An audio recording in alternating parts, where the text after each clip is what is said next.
Hi, I'm Laurel Dietz, and I'm here with Angela Farley, and we're from Millennial Legal Coaching.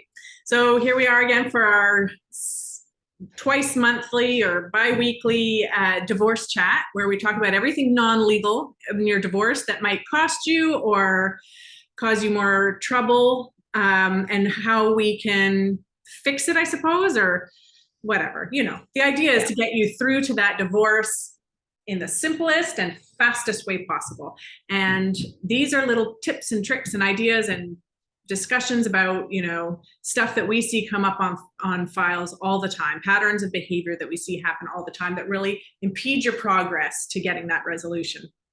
So Angela has picked the topic for today, and then the topic is about finding balance and finding that balance between completely avoiding and extreme anxiety, where you're maybe a little bit overbearing and a little too intense about resolving things.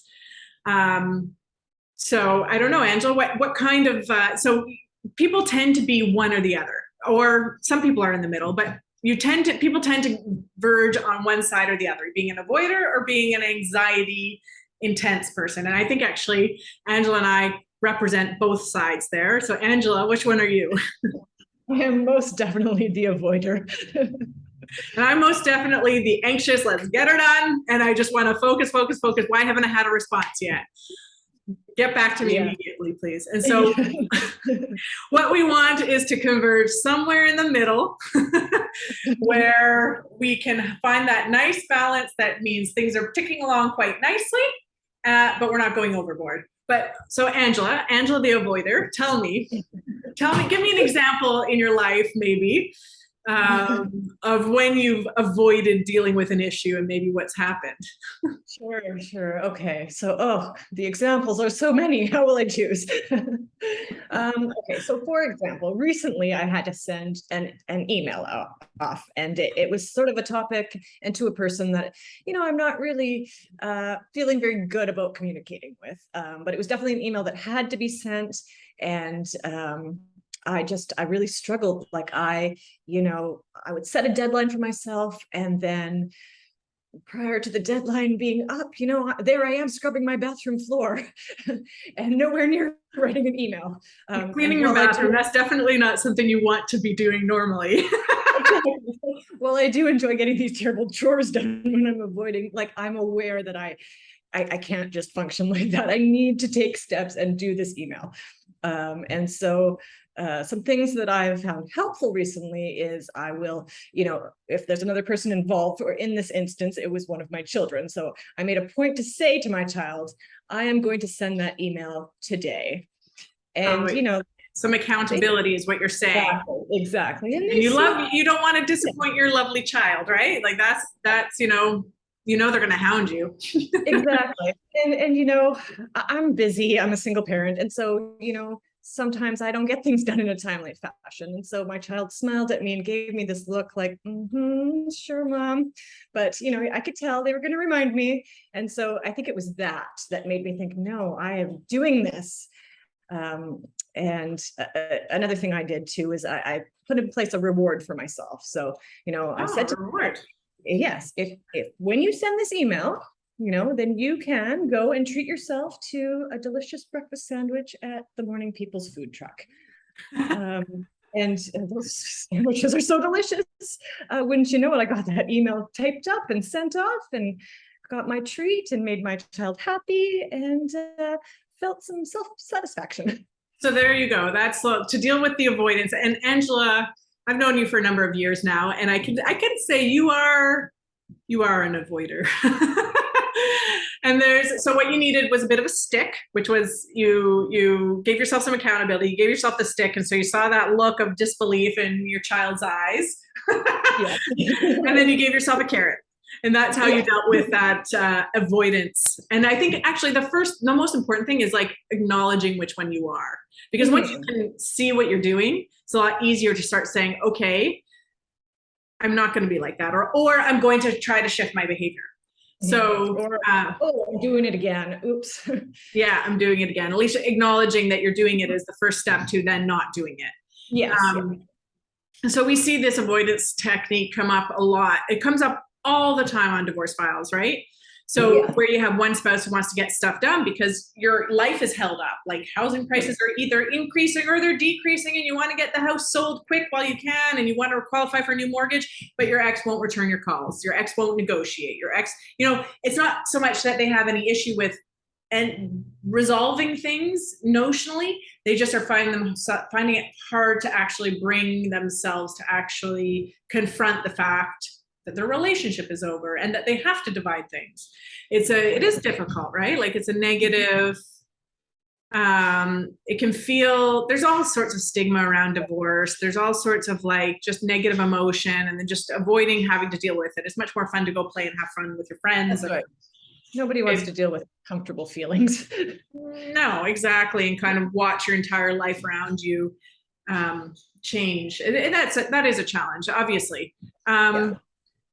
And so we also have clients who are avoidant, and what that looks like often is like, okay, they come, they finally make it into the meeting, and they're like, yeah, I should have done this. And it's like, either they're coming and it's like, oh my God, we have a day to get everything fixed because you've run out of time. You have left things to the very last minute, or they have come in a timely way, but then they struggle to get the tasks completed because it's like, oh, you mean I have to sit down and go through my bank statements? Like, oh, that sucks. I'm not going to do it. They don't think I'm not going to do it. They're like, I'm going to do it. And then they don't do it. Then other things become more important, and this one task gets, Yes. Oh, but all this stuff came up, and Laurel's on the phone bugging them, or Angela. And so I'm on the more anxious end of the spectrum. I feel like I temper myself, but when I see a problem, I want it solved. And like this, sometimes problems do take a while to be solved, right? And sometimes you have to give people time to process and to get things done. You can't just assume they're all on your timeline. So for example, when I start having an anxious client, I see it because we get lots and lots of emails, like 5 or 6 in a day. And it's like, all about new thoughts and new ideas and new problems and ways they're going to solve it. And they're already telling their spouse, look, this is what you got to do. Look, I'll just do it for you. I'll just get it all done for you now. Okay, it's all done. And it's like, hold on, hold the boat. You cannot do this whole divorce.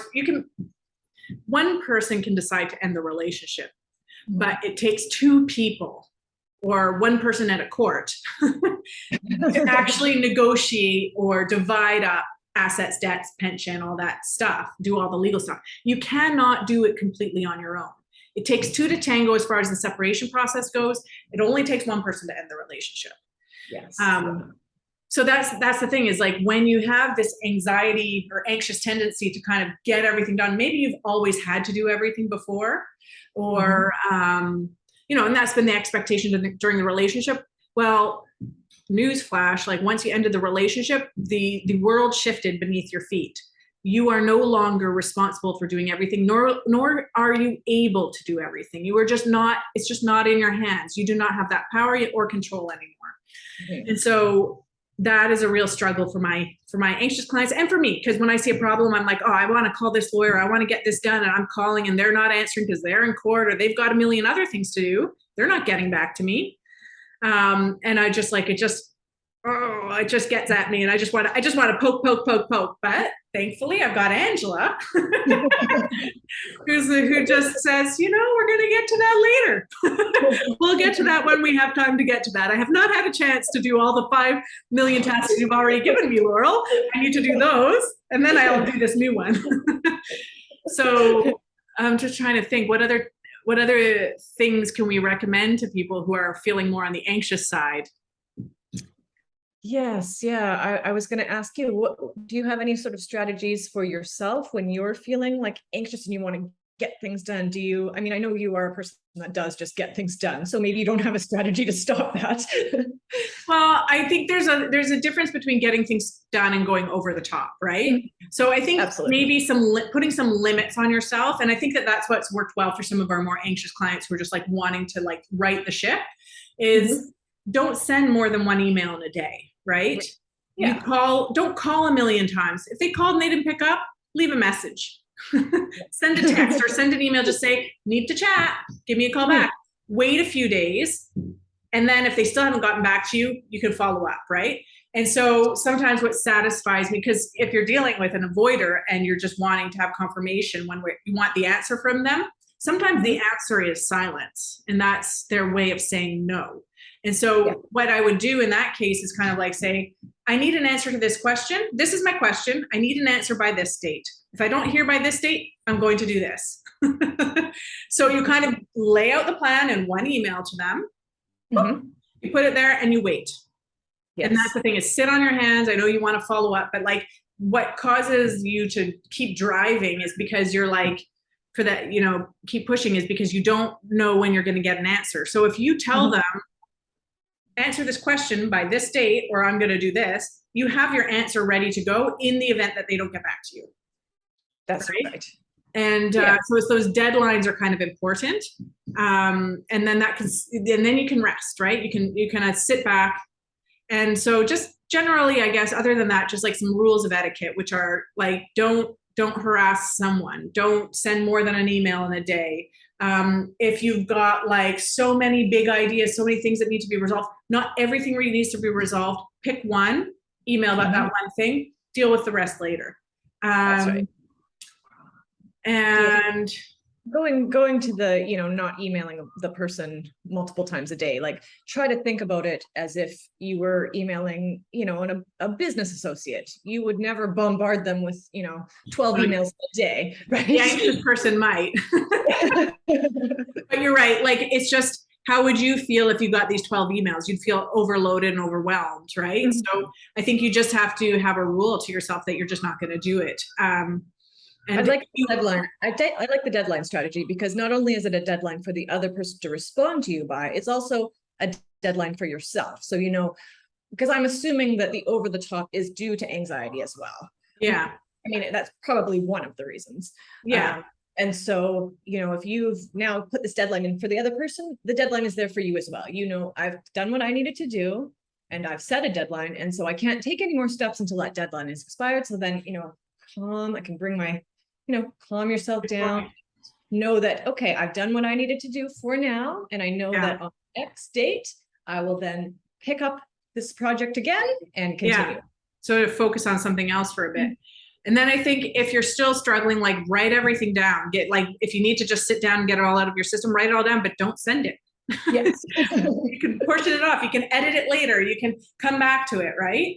And that's how you move forward. So between the avoidance and the anxiousness, we try to find that balance. And if you can find that really good balance, it tends to move your matter forward a lot more quickly. Because we do find, I think you can tell me if you agree, Angela, but like, I find that like, it's that avoidance, anxiety, tension tends to cause, one, it might have been the thing that caused the end of the relationship in a lot of ways. So we need to, if you want, what we do is we work with these clients to kind of try to find that balance, so at least they can move forward past this relationship. That's right. Yeah, I do agree. And helping them to focus on their goals, and then, having the steps, the small workable steps to reach that goal. Yeah, no, exactly. All right. Well, I think that's it for today. Great chat. I really enjoyed it. I did as well. Anyway, so if you are liking these chats, please subscribe or hit that little notification button, and hit like on our videos. And if you're interested in getting any more help from us, you can check out our website at legalcoach.ca and give us a call or set up a free consult. Anything else, Angela? Share this video if you know somebody that could maybe find a piece of helpful advice from it. Leave us a comment if there's anything we're missing. Awesome. Okay. Thanks so much. Take care. Bye-bye.